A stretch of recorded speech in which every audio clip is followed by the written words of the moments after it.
one day live in a nation where they will not be judged by the color of their skin, but by the content of their character.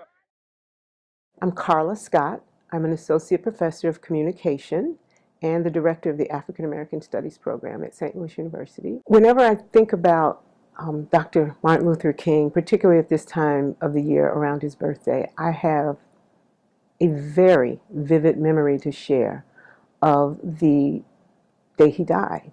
I was a young child, and we were in an evening Lenten service at the church. I grew up Lutheran, and we were in a midweek Lenten service, and it was a small church.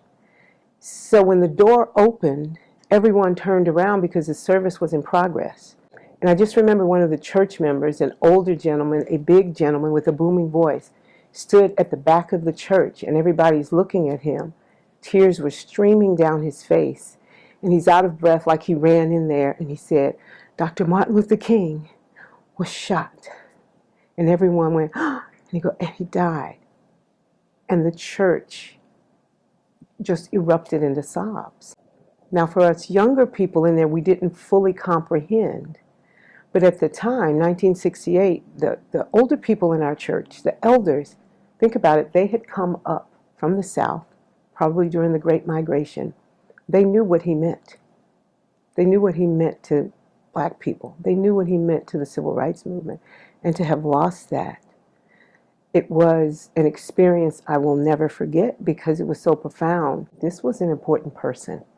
Having been here at St. Louis University now for 23 years, I see students now who I think, and they confirm often, don't fully understand the impact of the work he did, but we need more than 140 or 280 characters to describe what he did. Students need to understand the story that brought Reverend Dr. Martin Luther King to prominence.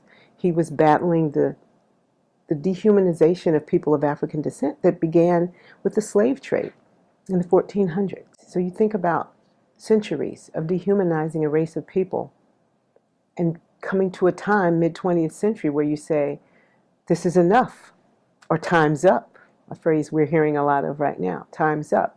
But of course, we're still fighting a civil rights movement. We're still fighting perceptions of people of African descent being seen as less than human.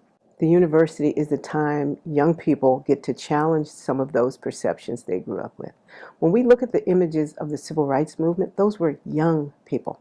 Young people, because at that time of life, you can confront what we call cognitive dissonance, right? That time when what you grew up with, perhaps, is not aligned with what you are finding in the world. The lived experiences of others, hearing that is how you can learn. Hearing that is how you can grow. That type of learning, I believe, is what enables us to counter social injustice and turn it into social justice. I have a dream today